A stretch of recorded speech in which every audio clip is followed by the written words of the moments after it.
Hey, salut et bienvenue sur ma chaîne. Aujourd'hui on se retrouve pour une toute nouvelle vidéo qui est une vidéo en mode test. Alors j'ai testé un livre et je vais vous en parler aujourd'hui. Alors le livre c'est Quand on aime la mauvaise personne, difficile de trouver la bonne de Edith Chouinard. J'ai jamais lu un livre d'elle, en fait c'est son premier.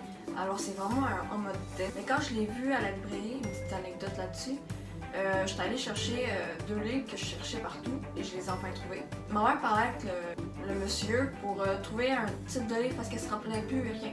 Là, je regardais les livres qui étaient autour et pour une raison qui m'est totalement obscure, j'ai figé sur lui et j'ai commencé à le lire.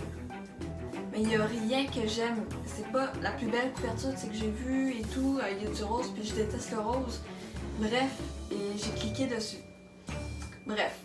Alors, voilà, fait que c'est un livre comme ça, c'est un moyen roman, il y a 328 pages, c'est le premier de sa série, je sais pas s'il va avoir une suite, mais à la façon que ça finit, il peut avoir une suite. L'écriture est assez moyenne d'un roman, c'est pas un livre où le narrateur c'est un personnage de l'histoire, c'est un narrateur non présent, c'est un livre d'amour et brisage de cœur.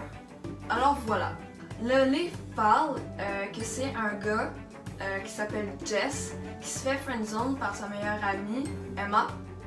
Jess est un passionné de tennis depuis tout jeune et il a 22 ans maintenant et il a connu sa meilleure amie en faisant du tennis. Jess c'est un garçon connu parce qu'il fait du tennis au professionnel on pourrait dire. Il fait des matchs comme à la télé. Un jour, il retourne à Montréal, après avoir été à Paris, me semble, pour revoir sa mère, son frère et tout. Quand il retourne chez lui, son frère le secoue un peu parce que ça faisait longtemps qu'il n'avait pas sorti avec une fille, puis que c'est foutu avec Emma, il va jamais sortir avec parce qu'elle l'a friendzone.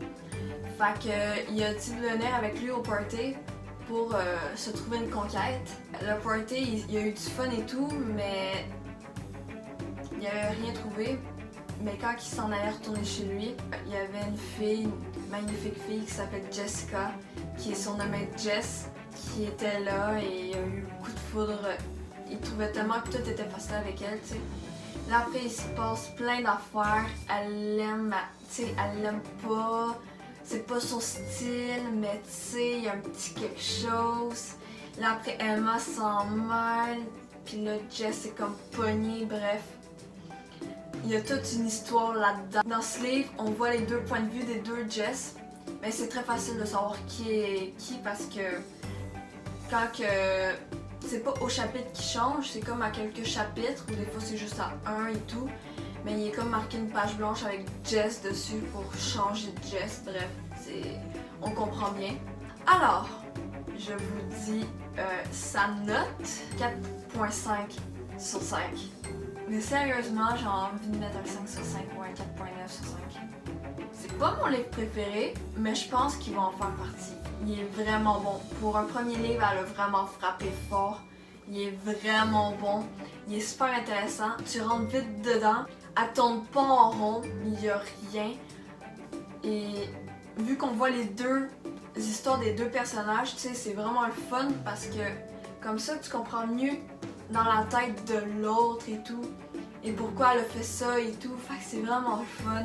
Quand que les deux Jess se retrouvent ensemble, on comprend très bien qui est qui parce que, tu sais, elle dit l'autre Jess, Jess, je sais pas quoi, Jess avec les cheveux longs, exemple. Tu sais, on comprend vraiment bien qui est qui. Bref, j'ai lu des critiques sur ce livre-là quand je l'ai acheté, parce que je connaissais rien, tu sais.